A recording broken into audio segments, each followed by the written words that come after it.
બાબરા શહેરમાં વરસાદી વાતાવરણ વચ્ચે બે આખલાઓનું યુદ્ધ થયેલું હતું. લોકોએ પાણી છાંટી અને આખલાઓને છૂટા પાડેલા હતા. બાબરા શહેરમાં વરસાદી વાતાવરણમાં આખલા યુદ્ધ થયેલું હતું. ટ્રાફિકથી ધમધમતા વિસ્તારમાં આખલા યુદ્ધથી અફડાતફડી મચી ગયેલી હતી.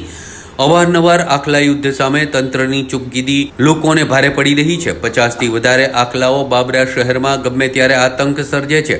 આખલા યુદ્ધથી વાહન ચાલકોમાં ગભરાટ ફેલાઈ ગયેલો છે. પાણીનો મારો ચલાવી આખલાઓને આખરે છૂટા પાડવામાં આવેલા હતા.